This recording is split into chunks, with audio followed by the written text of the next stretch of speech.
बच्चों, स्वागत है आपका कारक सूत्र की पार्ट 6 वीडियो में। आज हम इस वीडियो में सीखने वाले हैं षष्ठी विभक्ति के अंतर्गत आने वाले कारक सूत्र को।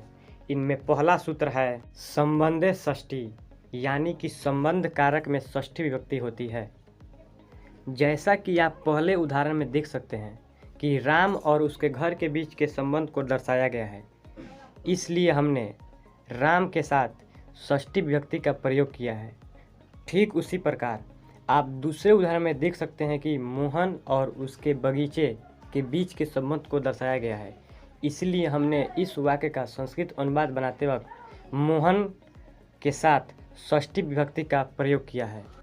इस विभक्ति का दूसरा सूत्र है षष्ठी चानादरे, यानी कि जिसका अनादर करके कोई काम किया जाए, उसमें हम षष्ठी और सप्तमी दोनों विभक्तियों का प्रयोग करते हैं। जैसा कि आप इस उदाहरण में देख सकते हैं, रोते हुए बच्चे की माता बाहर चली गई, यानी कि माता ने बच्चे का अनादर करके बाहर जाने का काम किया है।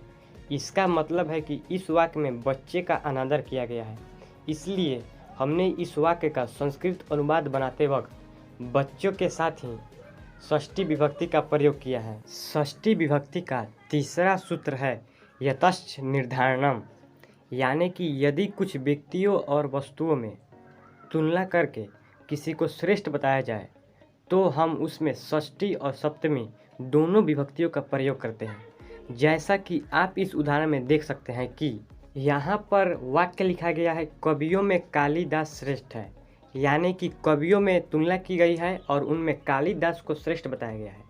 इसलिए इस वाक्य का संस्कृत अनुवाद बनाते वक्त हम कवियों के साथ ही षष्ठी या सप्तमी दोनों में से किसी एक विभक्ति का प्रयोग करेंगे, क्योंकि यहाँ पर कवियों की ही तुलना की गई है।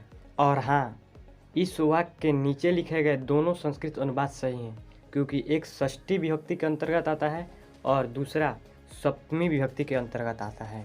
षष्ठी विभक्ति का चौथा सूत्र है षष्ठी हेतु प्रयोगे, यानी कि प्रयोजन शब्द के साथ हम लोग षष्ठी विभक्ति का प्रयोग करते हैं। इसका मतलब है कि यदि आपके वाक्य में किसी चीज़ के होने का कोई कारण नज़र आता हो, तब आप उस कारण के साथ ही षष्ठी विभक्ति का प्रयोग करेंगे। जैसा कि आप इस उदाहरण में देख सकते हैं, राम अन्न के लिए गांव में रहता है।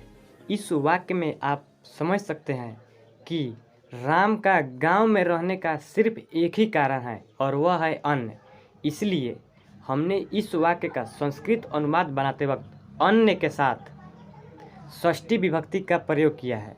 इस विभक्ति का पांचवा और आखिरी सूत्र है दूरांति, का अर्थ है षष्ठयंतरस्याम। इसका मतलब है दूर या समीप। इन शब्दों के योग में हम षष्ठी विभक्ति का प्रयोग करते हैं, जैसा कि आप इन उदाहरणों में देख सकते हैं। यहाँ पर पहला वाक्य है गांव से दूर वन है। इस वाक्य में गांव से दूर होने की बात की गई है, इसलिए हमने इस वाक्य का संस्कृत अनुवाद बनाते वक्त गांव के साथ षष्ठी विभक्ति का प्रयोग किया है। ठीक उसी प्रकार दूसरे वाक्य में लिखा गया है विद्यालय के समीप घर है, यानी कि इस वाक्य में विद्यालय के समीप कुछ है, इसलिए हमने इस वाक्य का संस्कृत अनुवाद बनाते वक्त विद्यालय के साथ ही षष्ठी विभक्ति का प्रयोग किया है। इस प्रकार षष्ठी विभक्ति के अंतर्गत आने वाले सारे सूत्रों को हमने समझ लिया है। इस तरह यह वीडियो समाप्त होती है। उम्मीद है यह वीडियो आपको ज़रूर पसंद आई होगी। धन्यवाद।